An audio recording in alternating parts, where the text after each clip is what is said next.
Hello friends, welcome to my channel Miss Recap. Today I am going to explain 2020 animated adventure family movie called Monster Zone. Having extraordinary intelligence is a great flex indeed. But if you are not careful enough with your experiments, the whole world may get in danger. Just like most of the schools out there, Greenwood State School is also holding a science exhibition. The cruel principal keeps rejecting all the presenters and call their projects boring. There is only one student who is actually a genius here, Danny Dawkins.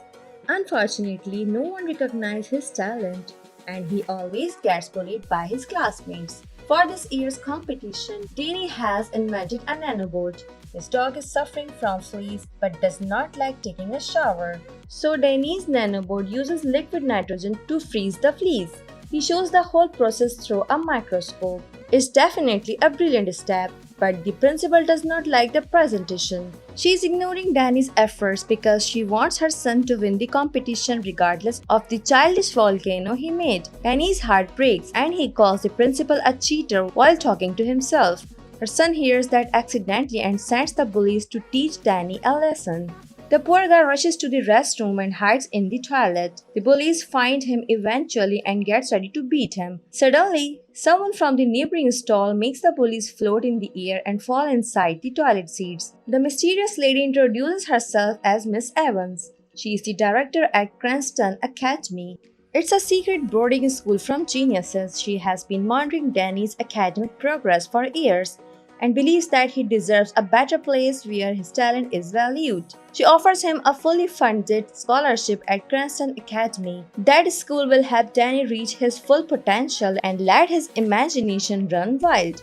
How can someone refuse such a great opportunity? It's like a dream comes true for Danny. He agrees immediately and a fancy car comes to pick him up the next day.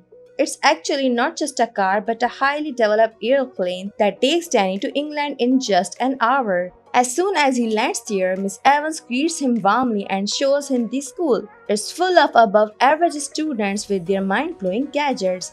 The school lets them experiment freely and provides all the necessary tools. The thing that attracts Danny the most is the atomic particle reactor. Unfortunately, it was destroyed years ago and was shut down after that. Miss Evans takes Danny to Professor Stern's class. He is the genius who made the atomic particle reactor, but he could not continue the experiment.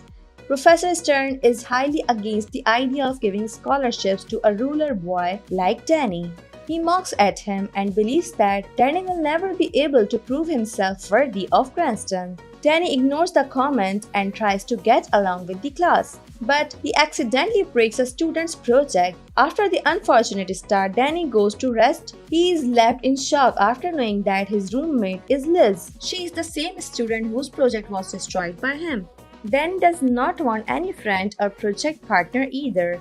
Once he had a partner who stole his research and secured a job at Global Tech. Since then, Danny does not trust anyone. He wants to move alone towards his goal of becoming like the great scientist Edward Fisherton.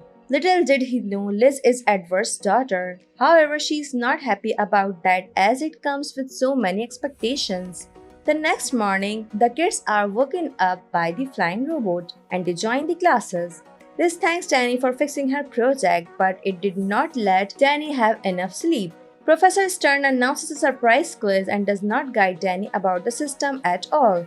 Despite the circumstances, Danny still scores 99% marks, but it's surprisingly the lowest in the light class. Professor Stern makes fun of him and warns him that if he fails the upcoming science project, then he will be expelled out of the school.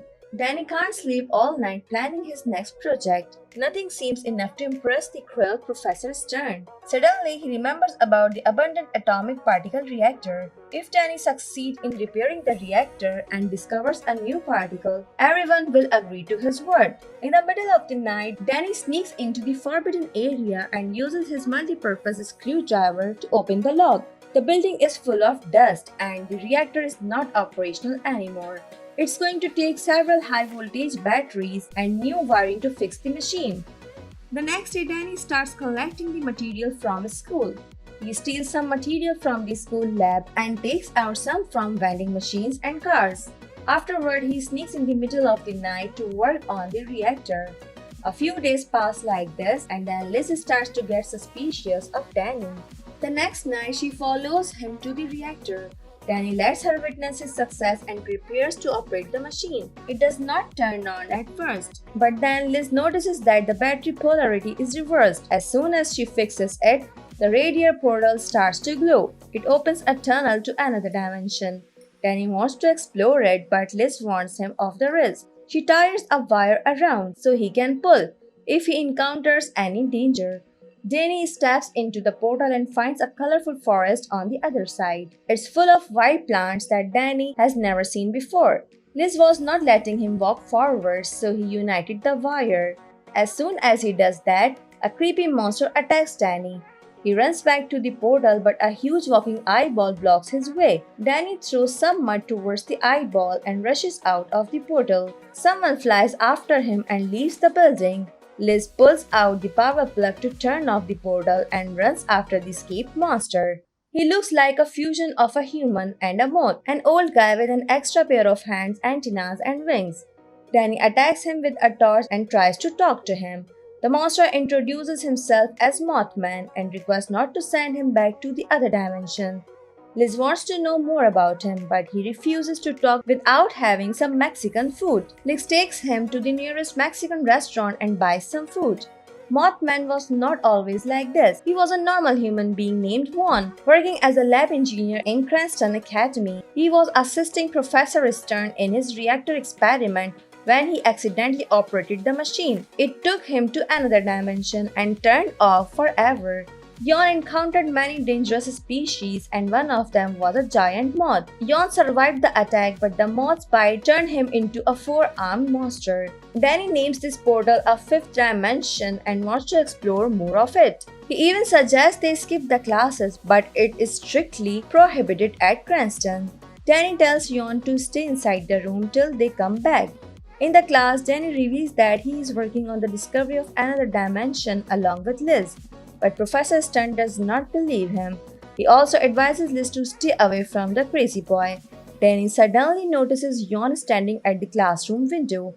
He requests permission to go to the toilet, and Liz does the same. Yon has found some good Mexican food and come to share it with the kids. He totally forgets that he looks like a monster. They all go back to the portal and notice that it has been activated without the power source. More monsters must have come out of it and roamed the whole school. Suddenly they hear horrifying screams of students. They must have been attacked by the monsters. Danny, Liz, and Yon follow the noise and reach the computer labs. A pink slimy monster called Manuel is freely walking around. It runs after Danny and Liz and destroys the whole lab. Danny throws Yon's formulated hot sauce at Manuel, and it escapes the building. Miss Evans and Professor Stern reach there and ask for an explanation. Danny tells him the whole truth, but Stern doesn't believe him. How can a kid repair something Stern could not? Miss Evans takes the kid with her for further investigation. Before they can ride the car, Manuel jumps on it and kidnaps Evans. He takes her back inside the portal. When Danny and Liz reach there, they notice that the portal has grown bigger. It can let even bigger monsters pass through, and it did. A giant snake crawls out and rushes towards the school. According to Liz's calculation, the portal can devour everything in just 24 hours. It must be shut down before that. While the kids are trying to figure out a way, Yon starts behaving weirdly. His eyes roll away and he grabs the kids while chanting, "Take them to the brain." Danny throws the hot sauce on him and Yon comes back to senses. He has been hearing voices in his head and only the hot sauce keeps him sane. Before he loses his control, Yon must guide the kids in shutting down the portal. The monsters have spread everywhere and attack the students in the dorm and the campus. Meanwhile, Danny and Liz gets ready to enter the portal. They grab all the necessary tools and wear special aluminum bracelets to keep away the monsters. Afterward, they gather all of their classmates and motivate them to save their school. All these kids have exceptional intelligence and use their inventions to fight the monsters.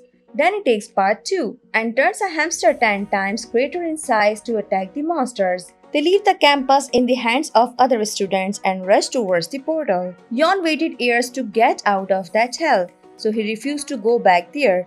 However, after Danny and Liz get inside the portal, Yon regrets his selfish decision and follows the kids.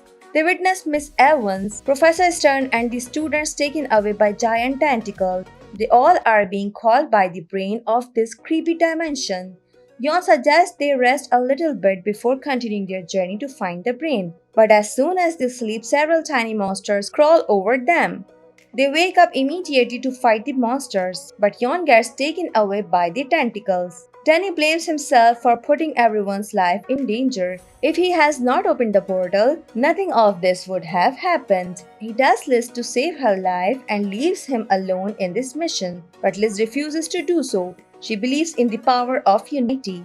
Moreover, Liz has figured out how to reach the brain. The tentacles are like nerves that will lead to the nervous system. Danny and Liz follow them to reach the brain and get ready to destroy it.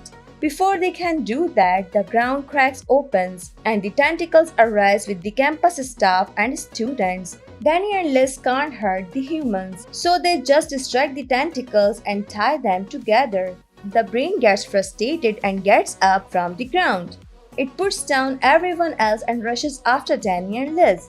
Danny finds his nanoboard and asks Liz to go through the magnifying mirror to increase the pot's attack. He succeeded in making his little freezing gun, but it doesn't operate properly. The brain monster swallows Danny, but as soon as he dies, he starts to freeze. Danny has used the freezing gun to knock down the brain. Everyone is back to senses, but they must leave this world before the portal closes. Miss Evans calls her robot and high-tech cars to carry everyone safely, but Yon is left behind. He has found the moth who infected him and wants to take his revenge. After succeeding in his long-awaited goal, Yon also makes it out of the portal. The fifth dimension is closed, but Danny and Liz win Cranston's Genius of the Year award for their discovery and effort in saving the world. Danny has made his parents proud and gets to meet his idol too. He spent all of his prize money in rebuilding the atomic particle reactor. It belongs to him now, and the adventure will never end. World history taught us that geniuses are lone warriors, but now we know that the genius is the result of the collaboration of a whole group of creative minds. The movie ends here. Thanks for watching. If you like it, so please don't forget to subscribe my channel.